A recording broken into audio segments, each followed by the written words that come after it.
à l'intérieur et 8 au niveau de voilà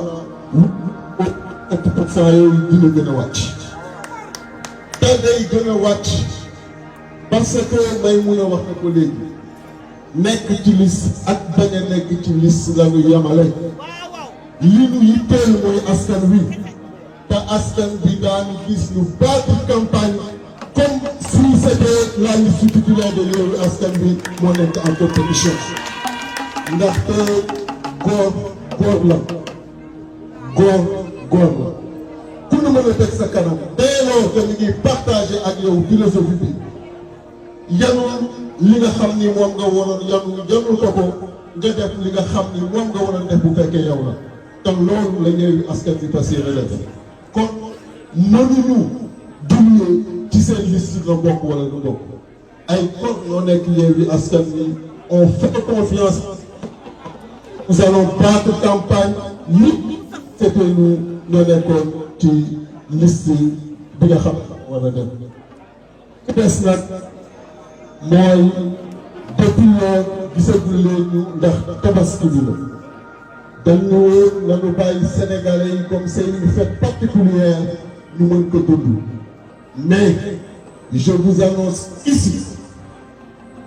que dès le vendredi inchallah bu ñu jullee juma Sénégal dina xam ni ñu war a wàcc ci terrain bi wàcc nañu ci terrain bi ndax daan ñu gis Guédiawaye gis ñu Keur Massar samedi ñu gis ci Tivaouane c'est ça qui est prévu et bu boobaa daanu xam ni wala fu Njaay ñu ngi koy wax bu gone bëggee Dakar. Merci Président Déthié Fall. Nous vous avons écouté avec beaucoup d'intérêt. Revenir sur la stratégie. Et je pense que li ma doon wax dañ ko waxoon ci njëlbeen mooy le combat qui s'annonce est en effet très sérieux pour que nous soyons réduits aux rivalités personnelles. Il n'y a que l'unité, la cohésion et la solidarité moo ñu mën a may ñu am une belle victoire. Donc ñu jël kàddu gi jox ko ki nga xamante ne aussi on ne le présente plus. Il a fait ses preuves te tey mën naa wax ne bokk na ñi nga xamante ni tey ñoo tere nelaw celui qui loge là-bas au palais et dans ma commune là-bas à Mermoz je veux nommer Ousmane bu sell bi Ousmane Sonko.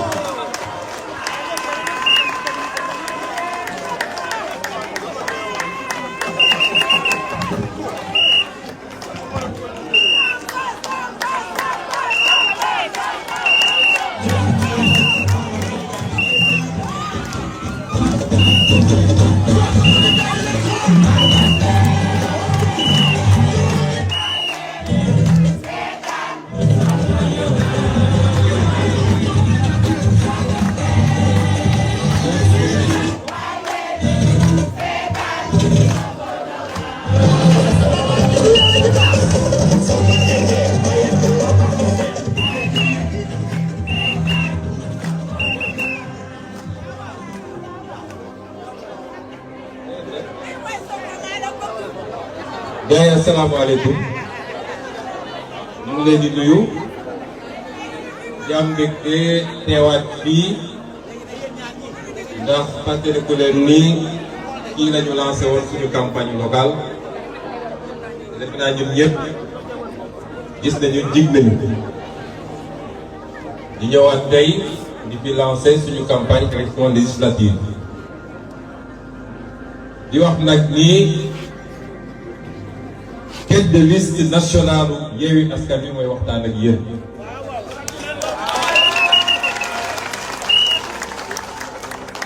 ndax tappale yi Macky Sall tappale ndax tiit gi mu tiit ak njublang bi mu dajale moom ak conseil constitutionnel ak direction générale des élections ak lu looloo may bañ a tudd ba fexe ba écarter suñu liste ci jamono jooyu mu def tappale bu ko raw nag ak conseil constitutionnel ak direction générale des élections ak li may bañ a tudd pour valider liste fi nga xam ne am na problème parité loolu mu ngi yem ci seen i tappale ñoom mais ñun li ñu jàpp mooy dans les faits suñu liste nationale elle reste intacte te yàlla def na ni man mii di waxtaan ak yéen maay tête de liste nationale. loolu nag déclaration dañ koy firndeel li ñu koy firndeelee mooy sénégalais yëpp ñu ngi laaj ana Yewwi Askan Wi gars yi ne nañ campagne bi dafa safati moo ne ñoom ñu ngay wër dëkk bi de ñoom ci seen ñoo saful suukar safuñu xorom ku wax lu Sénégal yi dégg te fu ñu dajale juróomi nit ay enveloppe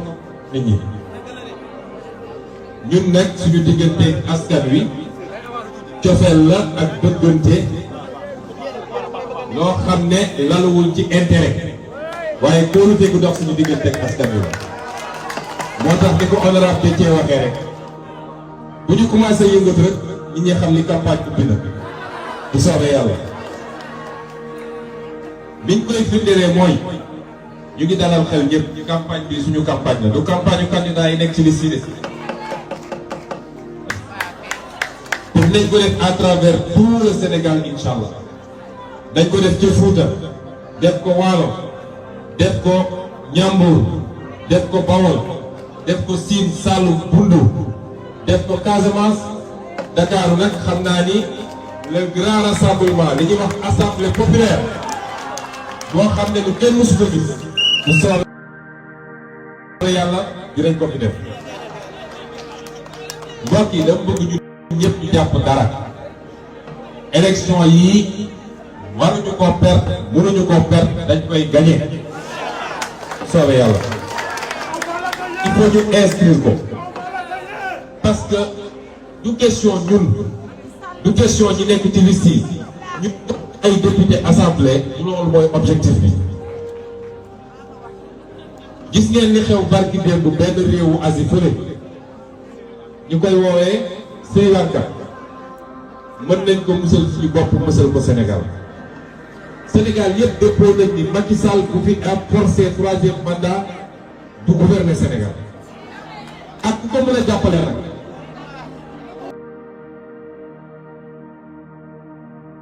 jënd lu mu bëgg a jënd yëpp ci ay waxkat moo xam ci presse moo xam ci ay kilifa moo xam mais su forcé troisième mandat complot ko conseil constitutionnel du gouverner réew loolu amuñu ci luñ ciy seet amuñu ci sago parce que dëgg bu jotee rek dañ koy wax réew mi kenn ku ne dañ fi am sa wàll nañu bàyyi tappale bi bu xaalis génnee ku nekk di wax bu xaalis génnee ko son déclaration bu ne ku yaakaar ni mën nga jënd nit ñëpp gouverner te boobu amuloo majorité ci sa réew da ngay nax sa bopp ñi fi defoon troisième mandat yëpp ci coup d'état la mujj ñi fi defoon troisième mandat yëpp Alpha Condé anamu ke Mali anamu Idriss Déby anamu lan la jëriñ ku ñu jox réew ñaari at gox mu ci def ñaaroon démissionné moo tax élection bi ñu dalal seen xel tey lañ ci gën a taxaw ko suñu nekkoon ñun sax ci liste yi te dinañ ko def fépp ci Sénégal te dinañ ko duma gu leer nañ ñu koy dànkaafu nag moom Macky Sall ak koy amee nag gën moo ko mun nga nekkee lu yëpp foog ni intimidé day nax bopp dóoraat tëjaate bi bëri na saaga ji bëri na tosalaate ji bëri na lépp ñëpp a koy gis Sénégal barki démb jéeg ngeen kaawu xale bi ñuy wax Pape Mamadou Seck ma koy wax Macky Sall wax ni foo dugal Pape Mamadou Seck parce que comme ñoom ay assassin lañu rey nit ñi dara ci ñoom bu dee lañ ko rey ba pare duñ koy habillé ñoom daal dañ ñu wax ñoo jàpp doomu jàmbur sosal ko créer ay dossier seen procureur bii nga xam ne li ma wax démb rek naay waxaat li ko tax ñu teg ko fi xam nañ ko lii diggante ba Macky Sall depuis Kaolack ba Fatick ba fii xam nañ ko na génn leeral Sénégalais yi fan la dugal doomu jàmbur bu ñu yaakaaree ni mën nañu intimider nit ñi dañuy nax seen bopp créer seen dossier lii seen dossier la ñoo ngi koy xaar ci taatu daala Macky Sall ak ñi mu àndal ñu koy dem xaafu nii élection yii bu foogee ne dina ko sàcc bu romb doon day nax boppam barki démb dégg ngeen ñu organiser seen i truc seen i journalistes yu mën a fen man du ma fi nekk dinaay laam-laame maa saa waay ñëwee naan ay daje naag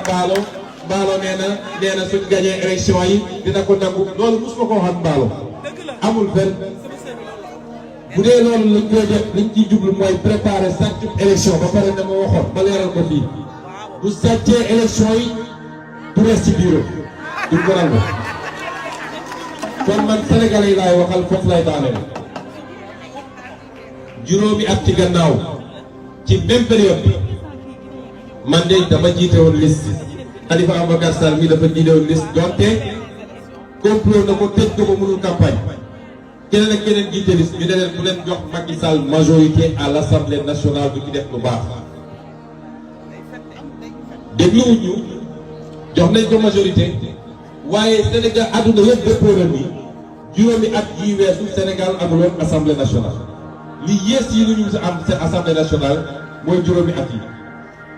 ñoom buñ doon gor dañu war a def seen bilan de législature war fu faire proposition de lan moo la ñu def ci seen majorité ci juróomi at yooyu dañu war a wax ak Sénégalais yi kon juróom at yooyu weesu na bilan bi baaxut ngir yàlla Sénégalais yi dañu bàyyi tappale bi liy defar réew mi ñun lay doon koo dégg réew 10 ans def ci lu baax nga jox ko assemblée nationale 10 ans def ci lu baax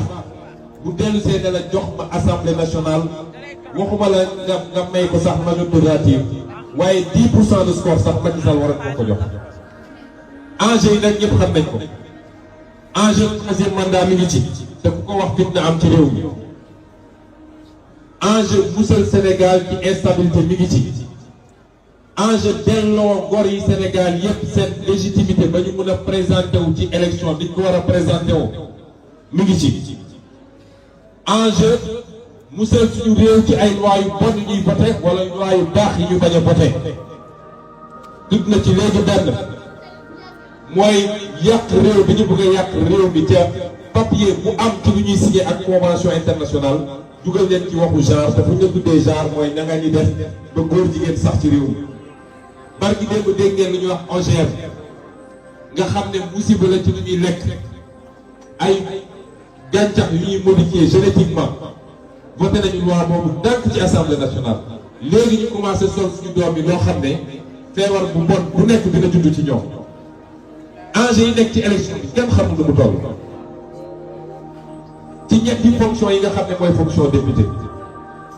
bi ci gën a am solo rek mooy contrôler l'action du gouvernement waaye borom Sénégal fan la toll Macky Sall leb te lépp li ko andi mooy gaaw di tabax quelques ponts defar train defar lii pour ne jox leen ma ñetteelu mandat bor boobu d'ici 10 générations dañ koy fay ci anam yoo xam ne jaarul yoon suñu pétrole ak suñu gaz jaay nañ ko te xam ngeen ni tey la ëpp solo ndax gis ngeen li xew diggante Russie ak Ukraine Europe amatul gaz ñëpp ñi ngi teg bët suñu base Sénégal bi bu dee doomu Sénégal ñàkk nañu pour la personnalité ba seetaan Macky Sall ci ndóol la ñuy continuer lépp tubaab bi jël suñu gaz ak suñu pétrole yëpp dem noosee ko ñoom càcc gi nekk ci réew marché public yi détournement de deniers publics ñoom léegi seen i néeg lañ seen kër la ñoom ay coffre-fort di ci denc ay milliards ci jamono boobu ndaw ñi amuñu liggéey hôpitaux yu baaxul école yi baaxul leneen ak leneen loolu mooy enjeu élection bi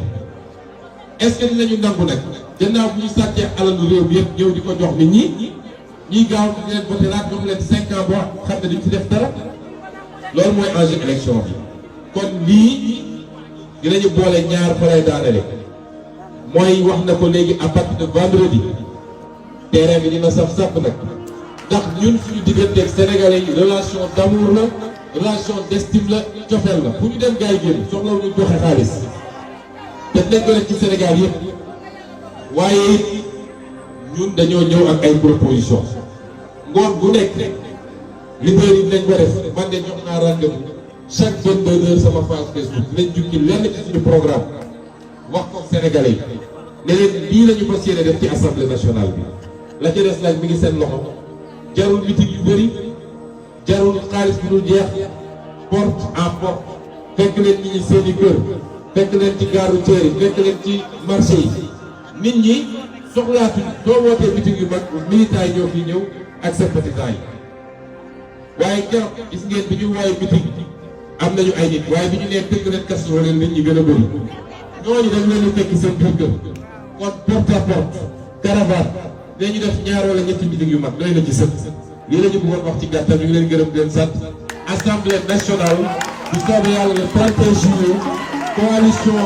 Yewwi Wallu moo koy jiite bu soobee yàlla merci beaucoup.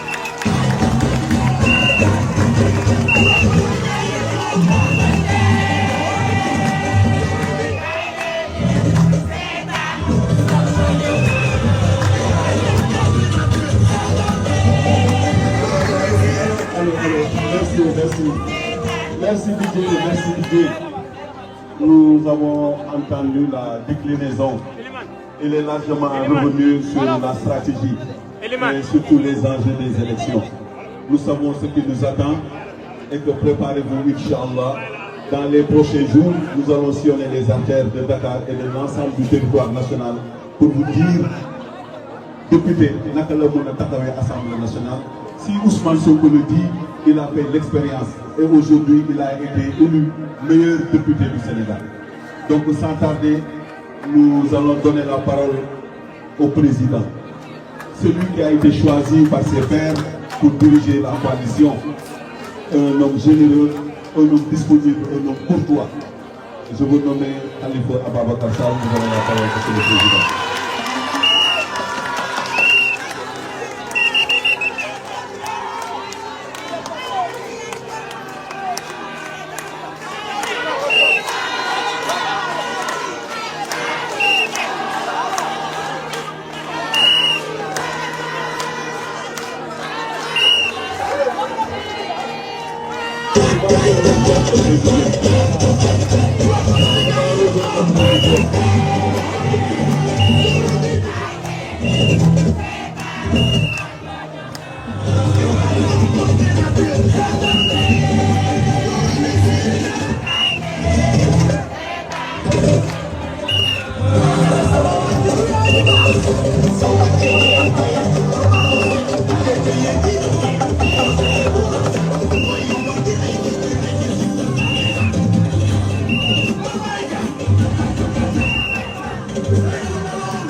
Merci Didier, merci.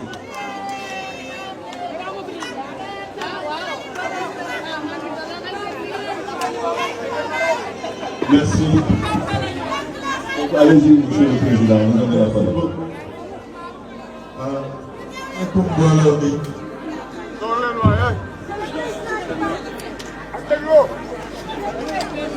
Salam alaikum.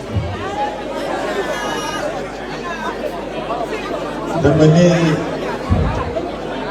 ku fi yëpp partenaire parce que nag fii la woon ni yàlla mu demee na mu demee woon Jo maa ngi lay nuyu maa ngi lay sant maa ngi lay màggal parce que à travers toi dama koy def pour toute la direction du PDS, mais surtout pour le président Abdoulaye Wade. C'était la fille dont l'éducation là pour nous. Nous pouvons refaire mon bas à bas. Il y a aussi mon nouveau sama Karim Wade.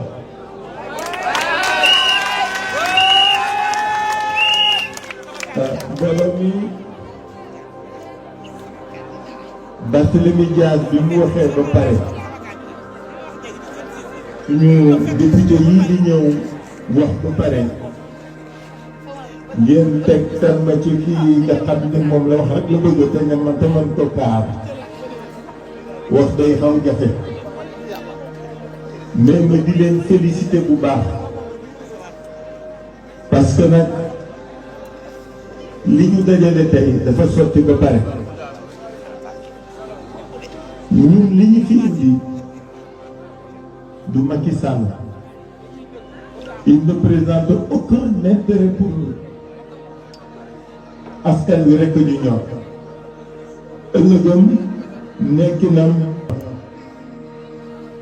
moo tax bi ñu waxee enjeu élection yi dama bëgg que chacun de nous s'imprègne ci ñun lu tax ñu ne askan wi ñun la war voter maa ngi féliciter bu baax notre grand-mère Barthélémy Dias parce que nag moom ak équipe am il fait notre fierté ma ne ñoom Dias maire de Dakar xam na boppam xam na li mu doon xam na lu tax mu nekk fi xam na fa mu jëm te ñemewu te ragalu ko na ko yàlla lafal cat na ko yàlla lafal cat na ko yàlla lafal cat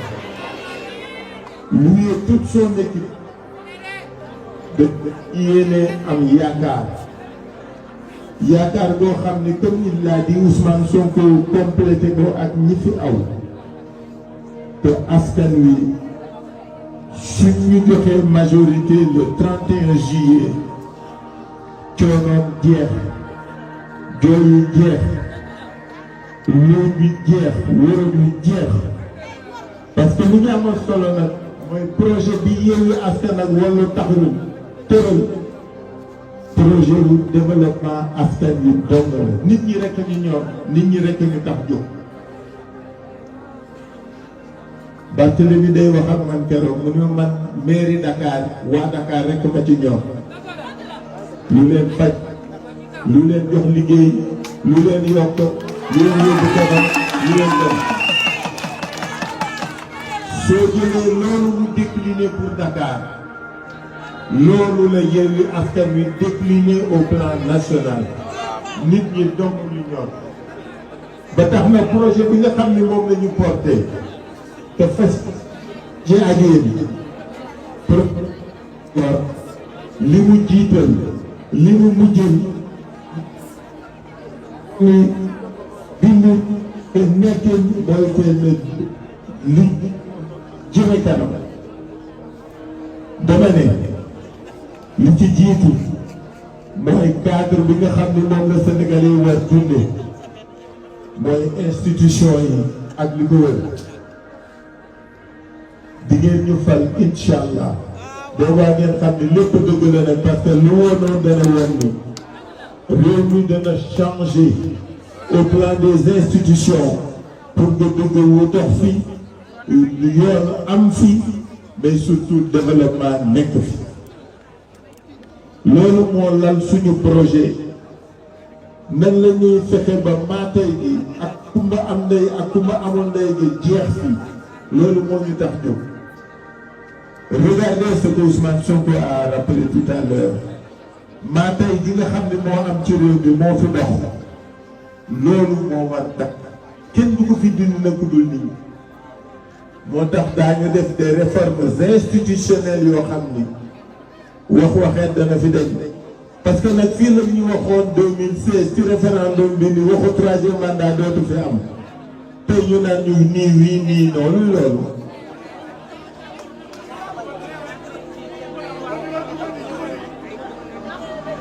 loolu moo fi dakk nous voulons restaurer la crédibilité de